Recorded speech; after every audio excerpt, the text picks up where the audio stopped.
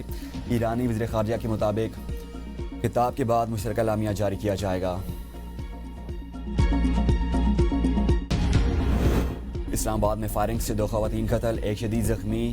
بہارا کو محلہ راجگان میں نامعلوم ملزمان نے گھر میں گھس کر خواتین کو فائرنگ کا نشانہ بنایا، لاشیں اور زخمی، خاتون ہسپتال منتقل۔ راولپنڈی خیابان حساسیت میں چھریوں کے وار سے شہری کے قتل کا مقدمہ درج، مقتول 15 روز قبل حویلیاں سے راولپنڈی مزدوری کے لیے آیا تھا۔ ڈاکٹر وردہ قتل کیس میں مقتولہ کے والد کی درخواست پر ڈی پی او ایبٹ آباد کو کمیٹی سے الگ کر دیا گیا۔ اے آئی جی سونیا شمروز پولیس کی نمائندہ مقرر۔ جی آئی ٹی نے گزشتہ 30 لوگوں کے بیانات قلم بند کیے تھے، ڈاکٹر وردہ کی فیملی کا بیان بھی قلم بند۔ جی آئی ٹی نے 5 روز میں رپورٹ مکمل کرنی ہے۔ ڈاکٹر وردہ قتل کیس کی تحقیقات جاری۔ ملزمہ وردہ کے 15 جعلی اکاؤنٹس منظر عام پر آ گئے۔ ملزمہ نے مختلف اکاؤنٹس کے ذریعے 73 تولہ سونا جمع کروا دیا، بینک سے 2 کروڑ روپے سے زائد کا قرض حاصل کیا۔ 8 اکاؤنٹس مرد، 7 اکاؤنٹس خواتین کے نام پر ہیں۔ لاہور میں دل دہلا دینے والا واقعہ، 2 بہنوں سے مبینہ اجتماعی زیادتی، والدہ کی درخواست پر مقدمہ درج، 7 ملزمان نامزد کر دیے گئے۔ ملزمان نے دونوں بہنوں کو اسلحے کے زور پر زیادتی کا نشانہ بنایا۔